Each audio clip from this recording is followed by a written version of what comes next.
I'm ready. I'm ready. All right, hitting that intro in a 3, a 2, a 1.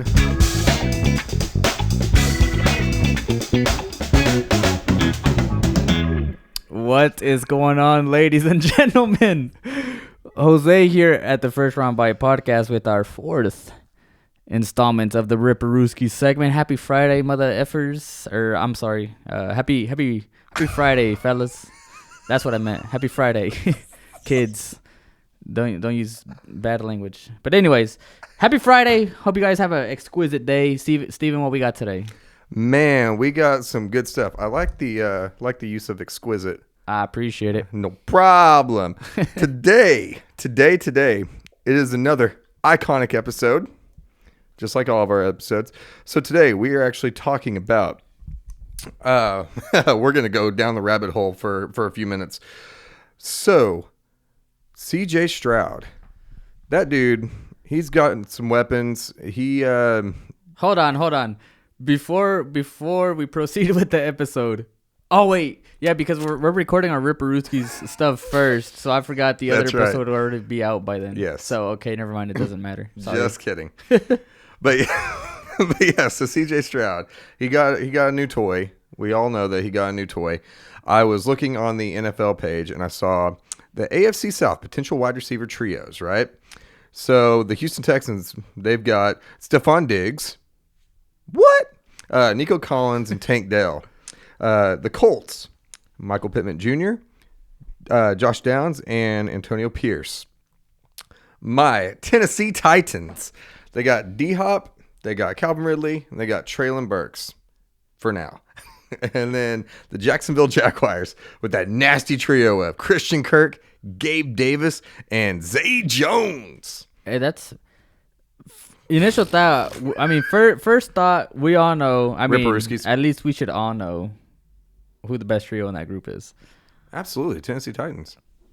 All right, so okay, I'm not gonna speak on the Texans too much because I know in our long form episode that's pretty much all we're gonna hammer on. So you've heard my opinion on that trio.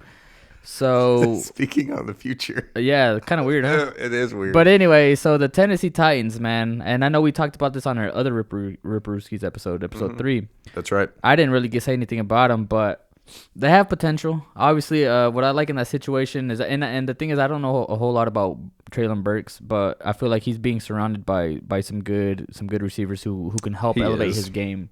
Calvin Ridley, DeAndre Hopkins, I feel like they're gonna do good for him. But it all just rides on their quarterback play. Obviously, I know we spoke about that before. Yep. But it depends on Mr. Will Levis. I feel like they got a low key and nasty, nice little trio there in Jacksonville.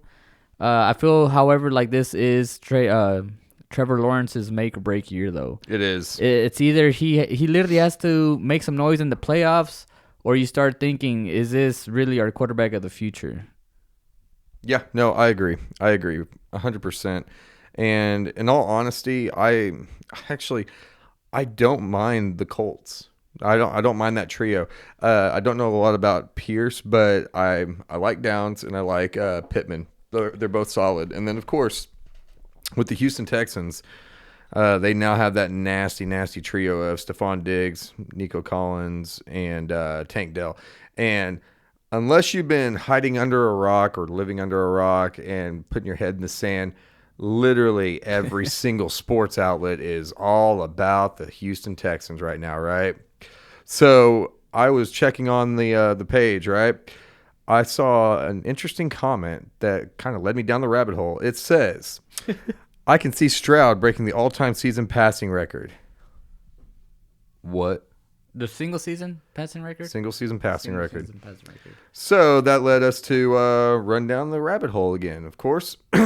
So, I mean, you already know because we talked about this before, but do you know who has the single season passing record? Marcus Mariota. That's right. Mariota, who actually is now the first quarterback to wear number 0. Interesting. In the NFL. Weird fact. Because he's getting 0 looks. Or 0 playing time, I'm sorry. And 0 personality. Oof. But yeah, so it was actually Peyton Manning back in 2013. Threw for 5,477 yards, 55 tutties, and 10 picks.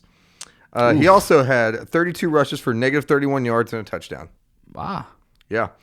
So the weapons that he had at his disposal, they are Eric Decker, Demaryius Thomas, and Wes Welker. And dude, honestly, if I remember correctly, all of those receivers were like pretty much in their prime when they were playing that year. They were, Like, and Eric Decker, like he started becoming like an injury liability towards the end of his playing time. I think he actually got picked up by the Pats, and he didn't even play a game. I think he like was there for like a week or two, and then He got picked up retired by or the something Titans, like too. that. Did he? Yeah. Oh, I remember that actually. Yeah. yeah. But yeah, they were actually Wes Welker might have been at the tail end of his prime, but he was still Wes Welkering. Oh yeah. And so each one of them. So Eric Decker, he had 11 touchdowns. Demaryius Thomas had 14 touchdowns, and Wes Welker had 10 touchdowns. Well, dude threw for what, 55 touchdowns that 55 year? touchdowns. Crazy. And then Julius Thomas, the tight end, actually had 12 touchdowns. Yikes. So that's fantastic. And then they got Wally mopped in the Super Bowl By the Seahawks. by the Seahawks. By the Legion of Boom. LOB. That's I'm the right. biggest. I'm the best corner in the game. Don't you ever forget that. Michael Crabtree. What did he say about Michael Crabtree? Michael said- Crabtree better not test me, or what did he say? Something along those lines. But Dude. I watched that interview live. That had me Oh freaking my dying. gosh. That shit was priceless. dude, that was weird. That was such weird I did energy. hate Michael Crabtree because he beat the Texas Longhorns with Texas Tech. He had like a last second like incredible touchdown and like catch right down the sideline. But Oh, anyway, yeah. screw Michael Crabtree. Yeah. So my thoughts on that, I think that they're gonna have a very good season offensively because they have pretty much they have one of the hottest offensive coordinator prospects, a head coach prospect. I'm sorry. They have one of the hottest offensive coordinators in the league. They've got a very good second year quarterback who has a bunch of weapons that he can now play with. That's not even mentioning Joey Mixon, Yeah. who can also catch out of the backfield. So I think that he's gonna have some sort of record. I'm not gonna sit there and say that because I'm not gonna necessarily say that that's a hot take, but It's pretty Man. close, man. Like as a sophomore breaking, I mean, nothing's impossible, right? And records are meant to be broken, but we've only seen 1 year of CJ Stroud. Granted, it was a hell of a rookie year for it sure. was. But consistency, man. Can he do it again? That's right. Can he do it again? Can he elevate his game? And it's also going to Even matter more. the health of each of those guys. So because like Nico Collins, I think he was the healthiest of them, but man, he had it was like a 3 or 4 game stretch where he was just killing it. He was doing. I think that was whenever Tank Dell went out, wasn't it? Yep. Yeah. So And, he then got Robert Woods too, which I mean, I know he's not the old him, but I mean, he's Yeah. still like a good presence. Exactly. No, it's going to also require Tank Dell to be on the field and everything. And it's also going to require Stephon Diggs to be happy about where he's at as opposed to, being pissed off the whole time. But no, they do. They have some nasty, nasty potential. Obviously, all of a sudden I see all these analysts and stuff talking about how not he, but the Houston Texans are a Super Bowl favorite now.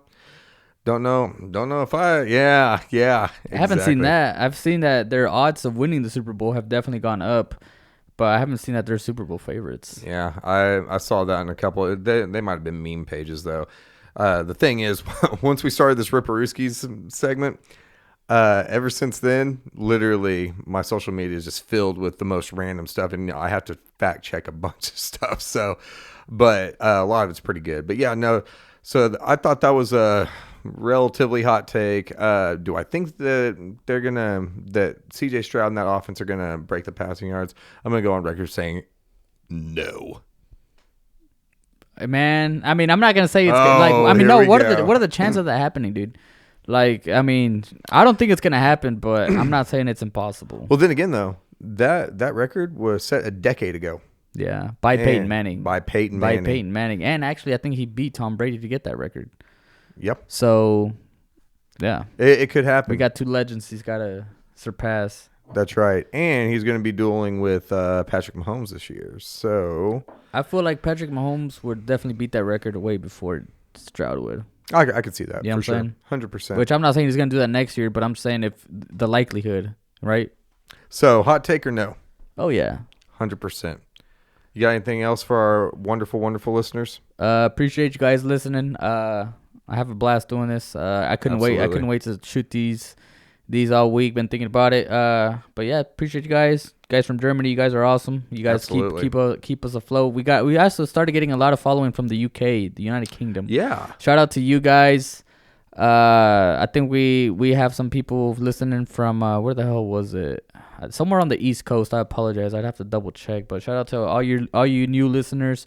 Give us a 5-star review on Apple Podcasts. I'd really appreciate it. Yes, please. Help us get some more following, and we'll love you forever.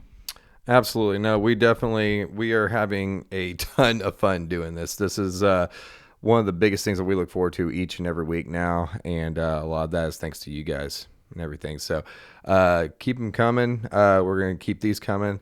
We'll see you next Wednesday. Or Sunday, I guess. Well, Sunday for the podcast, next Wednesday on the next episode of Ripperooskies. All right, fellas. Have a good one. Peace.